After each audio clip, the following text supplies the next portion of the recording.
फिरोजाबाद में हमारा चैप्टर चल रहा था some basic concept of chemistry. उस पर एक इंपॉर्टेंट क्वेश्चन है जो आईआईटी और एम्स के हिसाब से वेरी इंपॉर्टेंट है, नीट के हिसाब से भी। समझे क्वेश्चन क्या है? क्वेश्चन है find out the basicity of following acid. Find out the basicity of following acids. वो कह रहा है जो एसिड हम दे रहे हैं उनकी बेसिसिटी निकालो। पहला है H3PO4, नाम है फॉस्फोरिक एसिड। कई बुक इसे ऑर्थो फॉस्फोरिक एसिड भी लिखती हैं। Ortho phosphoric acid. दूसरा है H3PO3, ठीक, इसका नाम है फॉस्फोरस एसिड।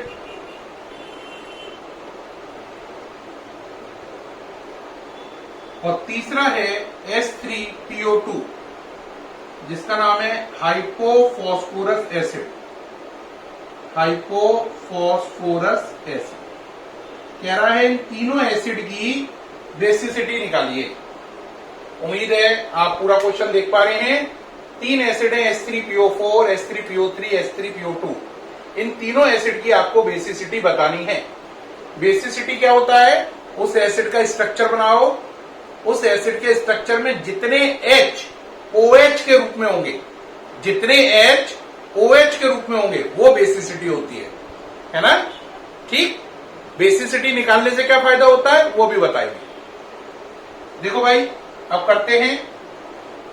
पहला एसिड कौन सा है? H3PO4, है ना? ये था H3PO4, नाम था ऑर्थो फॉस्फोरिक एसिड। क्या नाम था? Ortho phosphoric acid. चलिए भाई, स्ट्रक्चर देखिए।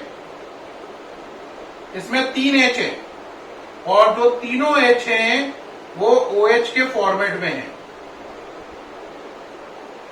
H3 और तीनों H OH के फॉर्मेट में है, तो इसकी बेसिसिटी 3 हो गई, क्योंकि इसमें 3 OH ग्रुप हैं जो कि साफ नजर आ रहे हैं।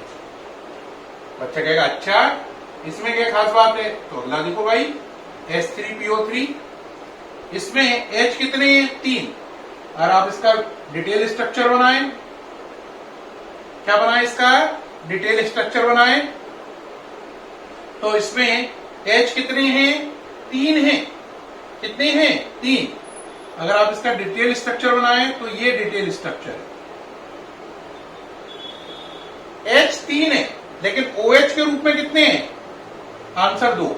ये H OH के रूप में नहीं है, तो इसमें H 3 है लेकिन OH के रूप में 2 है, तो इसकी बेसिसिटी 3 नहीं होगी, इसकी बेसिसिटी हो गई प्यारे बच्चों 2।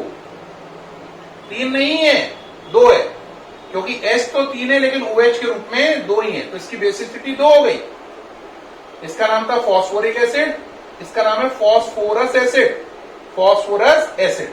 अब कहोगे सर बड़ा सरप्राइज कर दिया आपने, अब अगला बताइए। अगले के लिए इसको मिटा ले रहे हैं। अगला था H3PO2। H कितने हैं इसमें? 3। अब स्ट्रक्चर बनाओ। H 3 है लेकिन OH ग्रुप केवल 1 है। ये दोनों H OH के फॉर्म में नहीं है, तो इसकी बेसिसिटी 3 नहीं होगी, केवल कितनी होगी? 1, क्योंकि H 3 है लेकिन OH के फॉर्म में 1 ही है। तो किसी एसिड के स्ट्रक्चर में जितने H OH के रूप में होते हैं वो उसकी बेसिसिटी होता है। H3PO4 की बेसिसिटी 3 है, H3PO3 की बेसिसिटी 2 है और H3PO2 की बेसिसिटी 1 है। अब आप कहोगे सर बेसिसिटी निकालने से क्या फायदा है?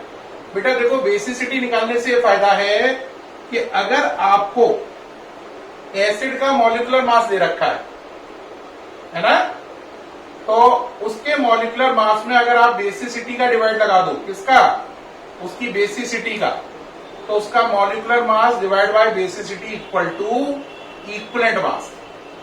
तो बेसिसिटी अगर आप मालूम होगी तो आप एसिड के मॉलिक्यूलर मास से उसका इक्विवेलेंट मास निकाल दोगे, पहला फायदा। दूसरा, एसिड के केस में होता है normality equal to molarity into basicity.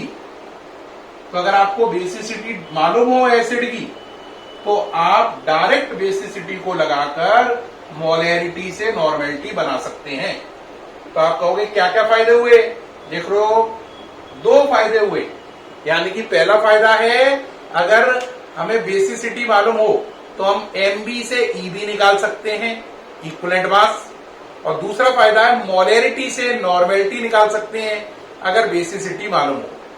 तो मोलैरिटी से नॉर्मेलिटी बनाने में और एमबी से ईबी बनाने में ये बेसिसिटी का रोल है एसिड के केस में।